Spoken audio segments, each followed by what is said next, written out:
السلام علیکم dear viewers, آج کی ہماری کہانی کا عنوان ہے بے مثال وفاداری۔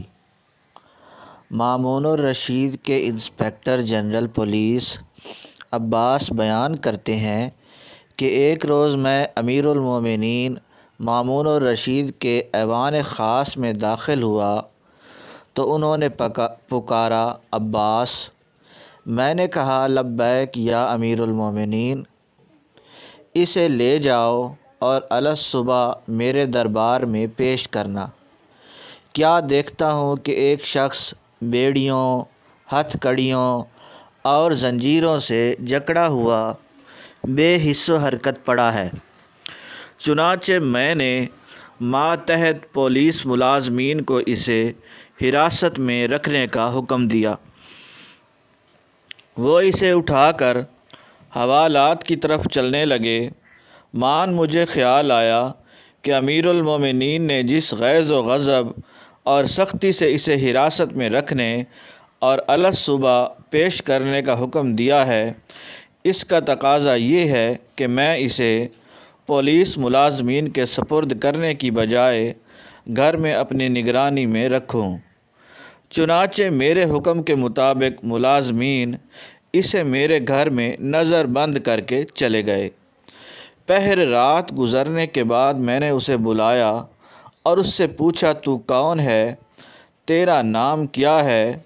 تو کہاں کا رہنے والا ہے اور تیرا قصور کیا ہے؟ قیدی: میں دمشق کا رہنے والا ہوں۔ عباس: اللہ رب العزت دمشق اور اس کے اندر رہنے والوں کو خیریت سے رکھے۔ تم کون سے قبیلے اور کس گھرانے سے تعلق رکھتے ہو؟ قیدی: تم کس کس قبیلے اور کون کون سے گھرانے کو جانتے ہو؟ عباس: تو فلاں قبیلے کے فلاں آدمی کو جانتا ہے؟ قیدی: جب تک آپ مجھے اس آدمی سے اپنی دلچسپی کا سبب نہ بتائیں گے، اس وقت تک میں آپ کو اس کے متعلق کچھ نہیں بتاؤں گا۔ عباس: اس آدمی سے میری دلچسپی کا سبب سنو۔ میں کسی دور میں گورنر دمشق کا افسر تھا۔ وہاں کے لوگوں نے گورنر کے خلاف بغاوت کر دی۔ معاملے کی سنگینی دیکھ کر گورنر دمشق پنجرے میں لٹک کر قلعے سے اترا اور اپنے ساتھیوں سمیت فرار ہونے میں کامیاب ہو گیا۔ ان فرار ہونے والوں میں بھی تھا۔ مجھے پکڑنے کے لیے میرے پیچھے لوگوں کا جتھا مسلسل دوڑ رہا تھا، البتہ میں انتہائی تیز رفتاری سے دوڑتا ہوا ان کی دسترس سے باہر ہو کر ان کی آنکھوں سے اوجھل ہو گیا۔ اسی دوران میں اس آدمی کے گھر کے سامنے سے گزرا تو اس سے درخواست کی، میری مدد فرمائیے، اللہ آپ کی مدد فرمائے گا۔ اس نے مجھے اپنے محل نما مکان میں داخل ہونے کا حکم دیا۔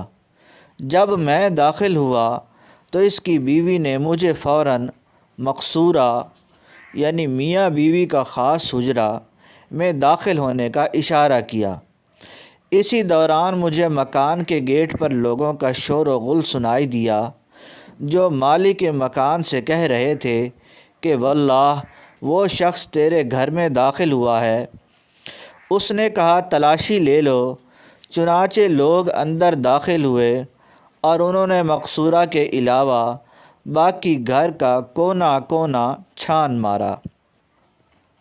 پھر وہ آپس میں مشورہ کر کے کہنے لگے کہ وہ اس مقصورہ میں ہوگا، تو مارے خوف کے میری ٹانگیں کپ کپانے لگیں اور دل پھڑپھڑانے لگا۔ اس کی بیوی نے، جو کہ میرے پاس کھڑی تھی، جرأت کی اور انہیں سخت سست کہا، جس کی وجہ سے انہیں اندر داخل ہونے کی جرأت نہ ہوئی اور وہ باہر نکل گئے۔ مجھ پر ایسا خوف اور وحشت طاری ہو رہی تھی کہ میری ٹانگیں میرا بوجھ برداشت کرنے سے جواب دے گئیں۔ وہ آدمی باہر دروازے پر کھڑا ہو گیا اور اس کی بیوی مجھے حوصلہ دینے لگی۔ ڈرو نہیں، آرام سے بیٹھ جاؤ، اللہ تعالیٰ نے آپ کو ان کے شر سے محفوظ کر لیا ہے۔ اب آپ امن و سکون سے رہیں۔ جس پر میں نے ان کو ڈھیروں دعائیں دیں، اس کے بعد وہ اللہ کا بندہ مجھ پر مسلسل لطف و کرم اور محبت و مودت کے یادگار موتی برساتا رہا، یہاں تک کہ اس نے میرے اندر سے بیگانگی کا احساس ختم کر دیا۔ اس نے مجھے اپنے محل میں ایک الگ مکان دے دیا، ضروریات زندگی اتنی وافر مقدار میں مہیا کیں، اور صبح و شام میری ایسی خبر گیری کی کہ میں تمام دکھ بھول گیا۔ چنانچہ میں نے اس کے ہاں زندگی کے بہترین 4 ماہ گزارنے کے بعد اس سے ان لفظوں میں اجازت طلب کی، اب فتنہ دب گیا ہے اور شہر پرسکون ہے، میں اپنے غلاموں کو تلاش کر لوں۔ چنانچہ اس نے واپس آنے کا وعدہ لے کر اجازت دے دی۔ میں شہر گیا اور غلاموں کا پتہ نہ پا کر واپس آ گیا۔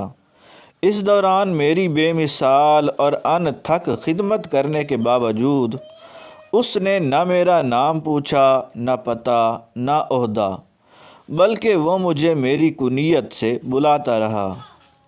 ایک روز میں نے اس سے بغداد جانے کی اجازت مانگی تو اس نے بخوشی اجازت دینے سے قبل مجھ سے کہا کہ میں بغداد جانے والے قافلے کا پتہ کر آؤں، اور جس روز وہ روانہ ہو اس روز آپ کو الوداع کہوں۔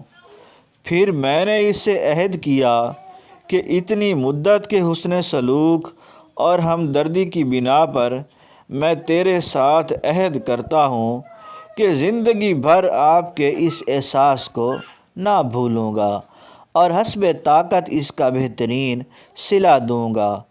اس کے بعد اللہ کے اس نیک بندے نے اپنے غلام کو سفر کرنے کے لیے گھوڑا تیار کرنے کا حکم دیا اور خود سامان سفر تیار کرنے میں لگ گیا۔ میں نے سمجھا کہ وہ خود کہیں جانے کا پروگرام بنا رہا ہے، لیکن سارے دن کی دوڑ دھوپ کے بعد وہ رات کو بمشکل سویا ہوگا، اور الگ صبح مجھے خبر دی کہ آج قافلہ بغداد روانہ ہونے والا ہے، اٹھو اور تیاری کرو۔ میں نہیں چاہتا کہ آپ اکیلے جائیں۔ اس دن نہ تو میرے پاس سواری تھی، نہ زاد راہ۔ میں اسی سوچ میں تھا کہ وہ شریف انسان میرے لیے اعلیٰ اور نفیس ملبوسات اور نئے جوتوں کا جوڑا لایا، تلوار اور پیٹی لا کر میری کمر سے باندھ دی، پھر اعلیٰ نسل کے خچر پر 2 بھرے ہوئے بکس رکھ کر ان پر بستر باندھ دیا۔ مجھے گھوڑے پر سوار کر کے ایک غلام بھی ساتھ دیا تاکہ وہ راستہ میں خدمت بجا لائے۔ وہ اور اس کی بیوی چند فرلانگ تک مجھے الوداع کہنے کے لیے میرے ساتھ آئے اور مجھ سے میری خدمت میں کسی بھی قسم کی کوتاہی کی معذرت کرنے لگے۔ سچ پوچھو تو اس وقت میرا دل رونے لگا، آنکھوں سے آنسو بہنے لگے۔ میں نے ڈبڈباتی آنکھوں سے انہیں واپس بھیجا اور کئی دنوں کا سفر طے کرنے کے بعد بغداد پہنچا اور امیر المومنین کی خدمت کی بنا پر اس کا پتہ لینے سے قاصر رہا۔ میں اس لیے پوچھ رہا ہوں کہ شاید میں اس احسان کا بدلہ دے سکوں۔ قیدی: اللہ رب العزت نے تجھے اس حسن سلوک کا بدلہ دینے کا سنہری موقع عطا کیا ہے۔ عباس: وہ کیسے؟ قیدی: اللہ کے نیک بندے، وہ شخص میں ہی تھا، اور میرے اس حال نے تجھ پر میری شناخت مشکل بنا دی ہے۔ یہ سن کر عباس کا دل قابو سے باہر ہو گیا۔ وہ دیوانہ وار اٹھا اور بیڑیوں سمیت اسے اٹھا کر سینے سے لگا کر اس کے سر کو بوسے دینے لگا اور پوچھا، آپ اس نوبت تک کیسے پہنچے؟ قیدی: دمشق میں تمہارے دور جیسا فتنہ برپا ہوا اور اس کا الزام میرے سر دھر دیا گیا۔ گرفتار کر کے اس قدر تشدد کیا گیا کہ مجھے زندگی کی امید نہ رہی۔ پھر مجھے زنجیروں میں جکڑ کر یہاں امیر المومنین کے دربار میں پیش کر دیا گیا۔ ان کے ہاں میرا جرم اس قدر بھیانک ہے کہ وہ لا محالہ مجھے قتل کرا دیں گے۔ جس حال میں میری گرفتاری عمل میں آئی، اس نے مجھے وصیت کرنے کا بھی موقع نہ دیا۔ میرے پیچھے میرا غلام آیا ہوا ہے اور وہ بغداد میں میرے ملنے والوں کے گھر میں موجود ہے تاکہ وہ میرے گھر والوں کو میرا حال بتا سکے۔ اگر آپ اس احسان کا بدلہ دینا چاہتے ہیں تو اسے بلائیے تاکہ میں موت سے پہلے اسے وصیت کر سکوں۔ اگر آپ نے ایسا کر دیا تو عہد وفا پورا ہو گیا۔ عباس: اللہ خیر کرے گا۔ پھر عباس نے راتوں رات لوہار کو طلب کر کے اس کے ہاتھ پاؤں سے زنجیر، طوق اور بیڑیاں کٹوائیں، گھر کے حمام میں غسل کرایا اور اسے عمدہ لباس پہنا کر اس کے غلام کو بلوایا۔ جب غلام گھر میں داخل ہوا تو دمشقی آقا اپنے غلام کو دیکھ کر رونے لگا اور وصیت کر دی۔ پھر عباس نے اپنے نائب کو بلا کر ہدیے لانے اور گھوڑا تیار کرنے کا حکم دیا تاکہ اسے انبار تک چھوڑ آئے۔ قیدی: عباس دیکھو، امیر المومنین کے ہاں میرا جرم نہایت بھیانک ہے۔ اگر میں فرار ہو بھی گیا تو وہ مجھے اپنے لاؤ لشکر کے ذریعے پکڑ لیں گے اور قتل کرا دیں گے۔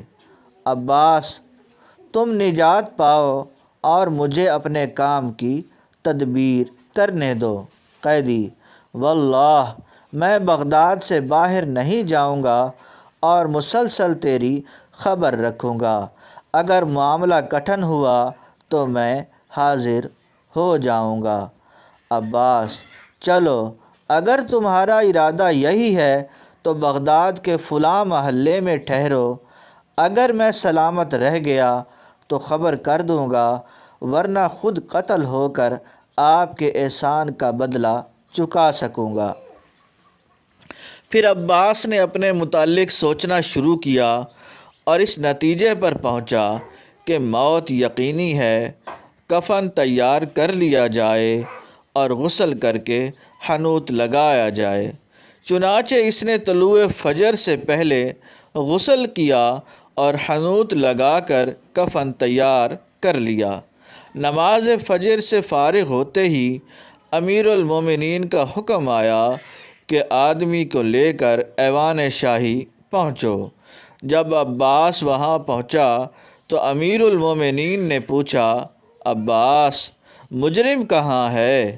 عباس کی خاموشی پر انہوں نے کہا، افسوس تجھ پر، اگر تو نے کہا کہ وہ فرار ہو گیا ہے تو تیرا سر قلم کرا دوں گا۔ عباس: نہیں امیر المومنین، ہرگز وہ فرار نہیں ہوا، بلکہ آپ تھوڑی دیر کے لیے میرا اور اس کا قصہ سن لیجئے اور پھر جو جی میں آئے کر گزریے۔ اس کے بعد انسپکٹر جنرل عباس نے اپنی اور اس کی مکمل روایت سنائی اور عرض کیا، اگر آپ مجھ سے درگزر فرمائیں تو میں نے اس محسن سے حق وفا ادا کر دیا۔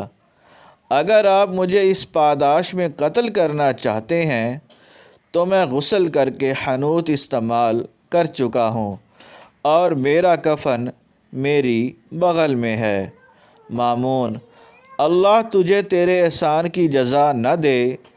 تیرا احسان بھلا کب اس کے درجے کو پا سکتا ہے، کیونکہ تو نے پہچاننے کے بعد احسان کیا اور اس نے بغیر جانے پہچانے تجھ پر احسان کیا۔ مجھے پہلے کیوں نہ بتایا کہ تیری طرف سے میں خود اس کے احسان کا بدلہ دیتا۔ عباس امیر المومنین وہ ابھی دارالحکومت بغداد میں موجود ہے تاکہ میرے معاملے کی خبر رکھے۔ اگر مجھے اپنی جان کا خطرہ درپیش ہو تو وہ میری جگہ پیش ہو کر اپنی گردن کٹوا دے۔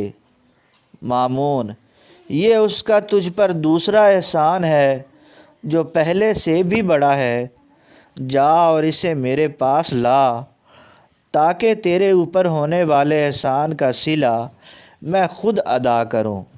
چنانچہ عباس اس کے پاس گیا اور خوشخبری سنائی کہ آپ کا خوف دور ہونا چاہیے۔ امیر المومنین نے یوں کہہ کر آپ کو طلب کیا ہے۔ اس نے کہا الحمدللہ، شکر ہے اس ذات کا جس کے سوا تنگیوں اور مشکلات کو کوئی دور نہیں کر سکتا، وہی حمد کے لائق ہے۔ پھر وہ سوار ہو کر امیر المومنین کے سامنے پیش ہوا تو انہوں نے اپنے پاس بٹھا کر گفتگو کی اور اس کے ساتھ مل کر کھانا کھایا۔ پھر اسے دمشق کی گورنری پر متعین کرنا چاہا، جسے اس نے شکریہ کے ساتھ نامنظور کیا۔ اس کو خلعت فاخرہ دے کر الوداع کیا گیا اور ہارون الرشید نے دمشق کے گورنر کو اس سے حسن سلوک کا حکم دیا۔ یہ تھی دوستو آج کی کہانی۔ اگر آپ کو یہ کہانی اچھی لگی ہو تو لائک شیئر کمنٹ کیجئے۔ ملتے ہیں نیکسٹ ویڈیو میں، اجازت دیجیے، اللہ حافظ۔